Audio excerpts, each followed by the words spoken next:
emirundi giri esatu gyosobola okuyigganya omuddo kuba tetugwetaagira ddala. Ogusooka ogwali badde gusingayo obulungi kubikka n'ojja kukuula mu bukuuzi muddo ate guba gukuulika nnyo kuba gugenda okutuuka eno waggulu nga wansi na emirandira giyuga nnyo giba misava nnyo nga tegisobola kukulemesa gikuulamu. Naye ekyo kiri expensive wadde kye kisinga obulungi.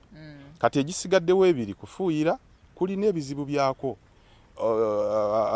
Mwanyi eno ebimu chemicals batabula sizaali badde nnungi efuna ne stress oba okulima n'okufuuyira nze nkugeregeranya nti bikola obulabe bwe bumu naye birina kye bituyamba okwanguya. Lwaki nti bwe nfuuyira Weedmaster tasobola kubanga omuddo aguttanga emirandira gyange takosaako waliwo era gyakosaako.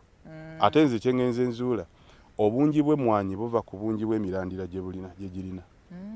Emmwanyi ne kigireesa fibrous roots nti gwe laba empeke zerinako bwe bungi bw'emirandira buli kaweke kalina omulandira gwako.